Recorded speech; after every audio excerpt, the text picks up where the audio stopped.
ಎಲ್ರಿಗೂ ನಮಸ್ಕಾರ ಸ್ನೇಹಿತರೆ. ನೀವು ಈ ಒಂದು ಸಂದರ್ಭದಲ್ಲಿ ಲೋನ್ಗಳನ್ನ ತಗೊಳ್ಳದೆ ನೀವು ಏನು ಮಾಡೋದಕ್ಕೆ ಆಗೋದಿಲ್ಲ. ಅಂದ್ರೆ ನೀವು ಬಿಸ್ನೆಸ್ ಮಾಡೋದಕ್ಕಾಗಿರ್ಬೋದು ಅಥವಾ ಏನಾದ್ರೂ ಕೂಡ ಒಂದು ಹೊಸದಾಗಿ ಮನೆನ ಪರ್ಚೇಸ್ ಮಾಡ್ತಾ ಇದ್ದೀನಿ ಅಂದ್ರೂ ಕೂಡ ನೀವು ಲೋನ್ಗಳನ್ನ ಹಾಕ್ಸ್ತೀರಾ. ಅದೇ ರೀತಿಯಾಗಿ ಕಾರ್ಗಳನ್ನ ಪರ್ಚೇಸ್ ಮಾಡ್ತೀನಿ ಅನ್ನೋದ್ರು ಕೂಡ ಅದಕ್ಕೂ ಕೂಡ ಲೋನ್ಗಳನ್ನ ಹಾಕ್ಸ್ತೀರಾ. ಅದೇ ರೀತಿಯಾಗಿ ಈ ಒಂದು HDFC ಬ್ಯಾಂಕ್ ಅಲ್ಲಿ ಇದೆಲ್ಲದಕ್ಕೂ ಕೂಡ 40 ಲಕ್ಷ ರೂಪಾಯಿ ತನಕನೂ ಕೂಡ ಲೋನ್ಗಳನ್ನ ಕೊಡ್ತಾ ಇದ್ದಾರೆ. ಅದು ಕೂಡ 10% ಬಡ್ಡಿಯಲ್ಲಿ ಆ ಒಂದು ಲೋನ್ ಸಿಗುವಂತದ್ದು. ಆ ಒಂದು ಲೋನ್ ನ ನೀವು ಮಾಡಿಸ್ಕೋಬಹುದು. ಏನೆಲ್ಲ ದಾಖಲಾತಿಗಳು ಬೇಕಾಗುತ್ತೆ, ಏನೆಲ್ಲ ಪ್ರೊಸೀಜರ್ ಇದೆ ಅನ್ನೋದನ್ನ ನಾನು ಕಂಪ್ಲೀಟ್ ಆಗಿ ನಿಮ್ಗೆ ಹೇಳ್ತಾ ಹೋಗ್ತೀನಿ. ಅದಕ್ಕೂ ಫಸ್ಟ್ ಇಲ್ಲಿವರೆಗೂ ನಮ್ಮ ಒಂದು ಚಾನಲ್ಗೆ ಸಬ್ಸ್ಕ್ರೈಬ್ ಆಗಿಲ್ಲ ಅಂದ್ರೆ ದಯವಿಟ್ಟು ಕೂಡ ಸಬ್ಸ್ಕ್ರೈಬ್ ಮಾಡ್ಕೊಳ್ಳಿ. ನಮ್ಮ ಒಂದು ಚಾನಲ್ ಅಲ್ಲಿ ಇವಾಗ ಏನೇ ಒಂದು ಸ್ಕೀಮ್ಗಳು ಬರಲಿ, ಅಂದ್ರೆ ಕೇಂದ್ರ ಸರ್ಕಾರ ಆಗಿರ್ಬೋದು, ರಾಜ್ಯ ಸರ್ಕಾರ ಆಗಿರ್ಬೋದು, ಯಾವುದೇ ಒಂದು ಸ್ಕೀಮ್ಗಳು ಬಂದ್ರೂ ಕೂಡ ನಾವು ಇಮಿಡಿಯೇಟ್ ಆಗಿ ಇನ್ಫಾರ್ಮ್ ಮಾಡ್ತೀವಿ. ಅದೇ ರೀತಿಯಾಗಿ ನೀವು ಸಪ್ರೇಟ್ ಗಳಾಗಿರ್ಬೋದು, ಇದೆಲ್ಲದ್ರ ಬಗ್ಗೆ ನಾವು ವಿಡಿಯೋಗಳನ್ನ ಹಾಕ್ತಾ ಇರ್ತೀವಿ. ಅದು ನಿಮ್ಗೆ ತುಂಬಾನೇ ಹೆಲ್ಪ್ ಆಗುತ್ತೆ ಅಂತ ನಾನು ಹೇಳಲಿಕ್ಕೆ ಇಷ್ಟಪಡ್ತೀನಿ. ಅದೇ ರೀತಿಯಾಗಿ ಇವಾಗ ನೆಕ್ಸ್ಟ್ ನೋಡೋದಾದ್ರೆ ನಿಮ್ಗೆ ಈ ಒಂದು ಮೊದಲನೇದಾಗಿ ಹೋಮ್ ಲೋನ್ ಅಂತಂದ್ರೆ ಈ ಒಂದು ನೀವು ಹೊಸದಾಗಿ ಮನೆನ ಪರ್ಚೇಸ್ ಮಾಡ್ತಾ ಇದ್ದೀರಾ ಅಥವಾ ರಿನೋವೇಟ್ ಮಾಡ್ತಾ ಇದ್ದೀರಾ, ಇರೋ ಮನೆನೆ ನೀವು ಸ್ವಲ್ಪ ರಿನೋವೇಟ್ ಮಾಡಿ ನೀಟಾಗಿ ಮಾಡ್ತಾ ಇದ್ದೀರಾ ಅನ್ನೋದಾದ್ರೆ ಅದಕ್ಕೂ ಕೂಡ ಲೋನ್ಗಳನ್ನ ತಗೋಬಹುದು. ಅದೇ ರೀತಿಯಾಗಿ ಕಾರು ಹೊಸದಾಗಿ ಏನಾದ್ರು ಪರ್ಚೇಸ್ ಮಾಡ್ತಿದ್ದೀರಾ ಅಂದ್ರೂ ಕೂಡ ಲೋನ್ ತಗೋಬಹುದು. ಅಥವಾ ಯೂಸ್ಡ್ ಕಾರ್ಗಳನ್ನ ತಗೊಳ್ತೀನಿ ಅಂದ್ರೂ ಕೂಡ ಅದಕ್ಕೂ ಕೂಡ ಲೋನ್ಗಳನ್ನ ಮಾಡಿಸಿ ನೀವು ತಗೋಬಹುದು. EMI ಮುಖಾಂತರವಾಗಿ ಕಟ್ಟಬೇಕಾಗುತ್ತೆ. ಅದೇ ರೀತಿಯಾಗಿ ಬಿಸ್ನೆಸ್ ಲೋನು, ನೀವು ಬಿಸ್ನೆಸ್ ಏನಾದ್ರೂ ಕೂಡ ಸ್ಟಾರ್ಟ್ ಮಾಡ್ತಾ ಇದ್ದೀರಾ, ಈ ರೀತಿಯಾಗಿರುವಂತ ಸಂದರ್ಭದಲ್ಲಿ ಅದಕ್ಕೂ ಕೂಡ ನೀವು ಲೋನ್ಗಳನ್ನ ತಗೋಬಹುದು. ಅದೇ ರೀತಿಯಾಗಿ ಈ ಒಂದು ನಿಮ್ಮ ಹತ್ರ ಬಿಸ್ನೆಸ್ ಇದೆ, ಅದನ್ನ ಇನ್ನೂ ಕೂಡ ಡೆವಲಪ್ ಮಾಡ್ಬೇಕಾಗುತ್ತೆ. ಆ ರೀತಿಯಾಗಿರುವಂತ ಸಂದರ್ಭದಲ್ಲೂ ಕೂಡ ನೀವು ಆ ಒಂದು ಲೋನ್ಗಳನ್ನ ತಗೋಬಹುದು. ಅದೇ ರೀತಿಯಾಗಿ ಒಂದು ಡಾಕ್ಟರ್ ಲೋನ್ ಅಂತಂದ್ರೆ ನಿಮ್ಗೆ ಈ ಒಂದು ಯಾವುದೇ ಒಂದು ಕ್ಲಿನಿಕ್ ಗಳನ್ನ ನೀವು ಸ್ಟಾರ್ಟ್ ಮಾಡ್ತೀರಾ ಅಥವಾ ಯಾವುದೋ ಒಂದು ಮೆಡಿಕಲ್ ಶಾಪ್ ನ ನೀವು ಸ್ಟಾರ್ಟ್ ಮಾಡ್ತೀರಾ ಅನ್ನೋದಾದ್ರೆ ಅದಕ್ಕೂ ಕೂಡ ನೀವು ಲೋನ್ಗಳನ್ನ ತಗೋಬಹುದು. ಅದೇ ರೀತಿಯಾಗಿ ಎಜುಕೇಶನ್ ಲೋನ್ ಕೂಡ ಕೊಡ್ತಾರೆ ಈ ಒಂದು HDFC ಬ್ಯಾಂಕ್ ಅಲ್ಲಿ. ಎಜುಕೇಶನ್ ಲೋನ್ ಅಲ್ಲಿ ನೀವೇನಾದ್ರೂ ಕೂಡ ಹೈಯರ್ ಎಜುಕೇಶನ್ ಮಾಡ್ತಾ ಇದ್ದೀರಾ ಅನ್ನೋದಾದ್ರೆ ಅದಕ್ಕೂ ಕೂಡ ನೀವು ಲೋನ್ಗಳನ್ನ ತಗೊಂಡು ಅದಾದ ನಂತರದಲ್ಲಿ ನೀವು ಮಾಡ್ಕೋಬಹುದು. ಅದೇ ರೀತಿಯಾಗಿ ನೆಕ್ಸ್ಟ್ ಇದಕ್ಕೆ ಇರುವಂತ ಒಂದು ಎಲಿಜಿಬಿಲಿಟಿ ನೋಡೋದಾದ್ರೆ ಮೊದಲನೇದಾಗಿ ನಿಮ್ಗೆ 21 ವರ್ಷದಿಂದ 60 ವರ್ಷದ ಒಳಗಿರ್ಬೇಕಾಗುತ್ತೆ ನಿಮ್ಮ ಒಂದು ವಯಸ್ಸು. ಅದೇ ರೀತಿಯಾಗಿ ನಿಮ್ಮ ಒಂದು ಸ್ಯಾಲ್ರಿ ಅಂದ್ರೆ ಮಿನಿಮಮ್ ಸ್ಯಾಲ್ರಿ ನಿಮ್ಗೆ 25,000 ಇರ್ಬೇಕಾಗುತ್ತೆ. 25,000, ಅದು ಕೂಡ 2 ಇಯರ್ಸ್ ವರ್ಕ್ ಎಕ್ಸ್ಪೀರಿಯನ್ಸ್ ಇರ್ಬೇಕಾಗುತ್ತೆ. ಆಲ್ರೆಡಿ ಇಂಡಿವಿಜುವಲ್ಸ್ ಏನಾರು ಆಗಿದ್ರೆ ನೀವು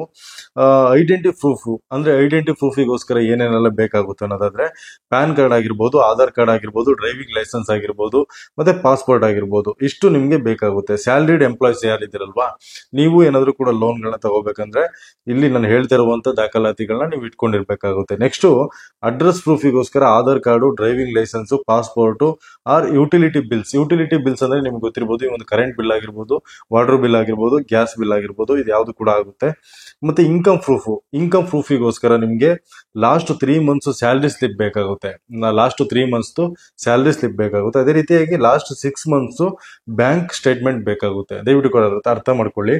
ಮತ್ತೆ ಫಾರ್ಮ್ 16 ಬೇಕಾಗುತ್ತೆ.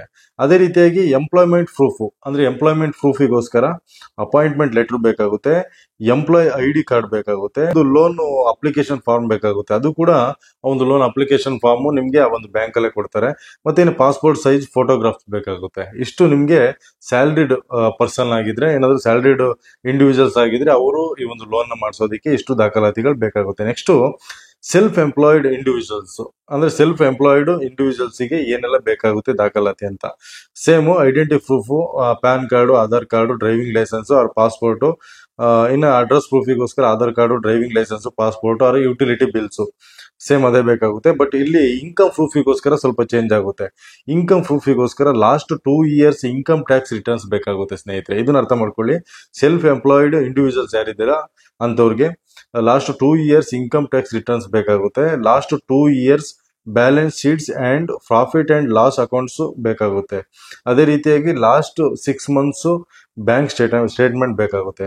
ಇನ್ನು ಬಿಸ್ನೆಸ್ ಪ್ರೂಫಿಗೋಸ್ಕರ ಬಿಸ್ನೆಸ್ ರಿಜಿಸ್ಟ್ರೇಷನ್ ಸರ್ಟಿಫಿಕೇಟ್ ಬೇಕಾಗುತ್ತೆ. ಮತ್ತೆ ಇನ್ನು GST ರಿಜಿಸ್ಟ್ರೇಷನ್ ಸರ್ಟಿಫಿಕೇಟ್ ಬೇಕಾಗುತ್ತೆ.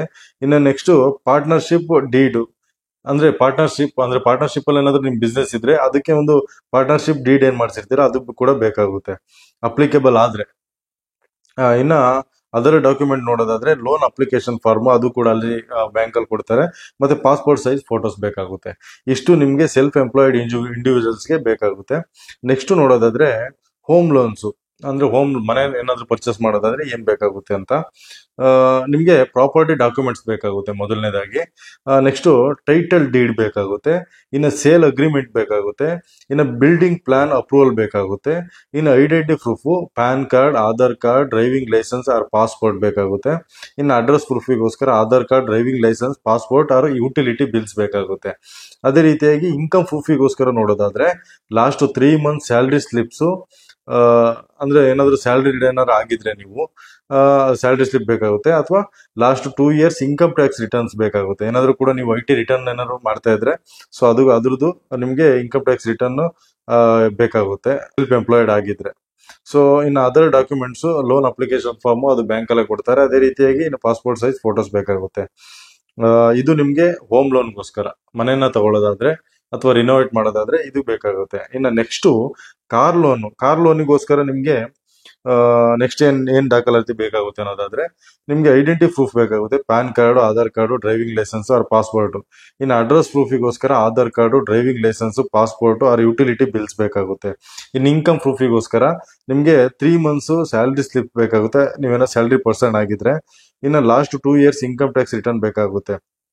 ಇದರಲ್ಲಿ ಯಾವ್ದ್ರಲ್ಲಿ ಎರಡರಲ್ಲಿ ಅಂದ್ರೆ ನೀವು ಸ್ಯಾಲರಿಡ್ ಆಗಿದ್ರೆ ನಿಮ್ಗೆ 3 ಮಂತ್ಸ್ ಸ್ಯಾಲರಿ ಸ್ಲಿಪ್ ಬೇಕಾಗುತ್ತೆ. ನೀವು ಏನಾದ್ರೂ ಕೂಡ ಸೆಲ್ಫ್ ಎಂಪ್ಲಾಯ್ಡ್ ಆಗಿದ್ರೆ ನಿಮ್ಗೆ 2 ಇಯರ್ಸ್ ಇನ್ಕಮ್ ಟ್ಯಾಕ್ಸ್ ರಿಟರ್ನ್ಸ್ ಬೇಕಾಗುತ್ತೆ. ಇಷ್ಟಿರ್ಬೇಕಾಗುತ್ತೆ ನಿಮ್ಮ ಹತ್ರ.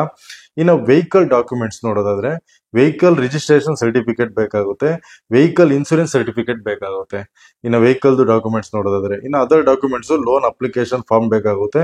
ಇನ್ನು ಪಾಸ್ಪೋರ್ಟ್ ಸೈಜ್ ಫೋಟೋ ಬೇಕಾಗುತ್ತೆ. ಸ್ನೇಹಿತರೆ, ನಿಮ್ಗೆ ಇದು ಕಂಪ್ಲೀಟ್ ಆಗಿ ಡೀಟೇಲ್ಸ್ ಅರ್ಥ ಆಯ್ತು ಅಂತ ಅನ್ಕೊಳ್ತೀನಿ. ಫುಲ್ ಡೀಟೇಲ್ ನಾನು ಹೇಳಿದ್ದೀನಿ. ಅಂದ್ರೆ ಏನೆಲ್ಲ ಬೇಕಾಗುತ್ತೆ, ಆ ಒಂದು ದಾಖಲಾತಿಗಳನ್ನ ಏನೆಲ್ಲ ಕೇಳ್ತಾರೆ ಈ ಒಂದು HDFC ಬ್ಯಾಂಕ್ ಅಲ್ಲಿ ಅನ್ನೋದನ್ನ ಕಂಪ್ಲೀಟ್ ಡೀಟೇಲ್ ಆಗಿ ಹೇಳಿದ್ರೆ ಓಕೆ ಸ್ನೇಹಿತರೆ, ಈ ಒಂದು ವಿಡಿಯೋ ನಿಮ್ಗೆ ಕಂಪ್ಲೀಟ್ ಆಗಿ ಅರ್ಥ ಆಯ್ತು ಅಂತ ಅನ್ಕೊಳ್ತೀನಿ. ಸ್ನೇಹಿತರೆ, ದಯವಿಟ್ಟು ಕೂಡ ನಮ್ಮ ಒಂದು ಚಾನಲ್ಗೆ ಸಬ್ಸ್ಕ್ರೈಬ್ ಮಾಡ್ಕೊಳ್ಳಿ. ಅದೇ ರೀತಿಯಾಗಿ ಈ ಒಂದು ವಿಡಿಯೋ ಇಷ್ಟ ಆದ್ರೆ ದಯವಿಟ್ಟು ಕೂಡ ಒಂದು ಲೈಕ್ ಮಾಡಿ ಅಂತ ಹೇಳ್ತಾ ಈ ವಿಡಿಯೋ ಇಲ್ಲಿಗೆ ಮುಗಿಸ್ತಾ ಇದ್ದೀನಿ. ಮುಂದಿನ ವಿಡಿಯೋದಲ್ಲಿ ಮತ್ತೆ ಸಿಗ್ತೀನಿ. ಧನ್ಯವಾದ ಸ್ನೇಹಿತರೆ.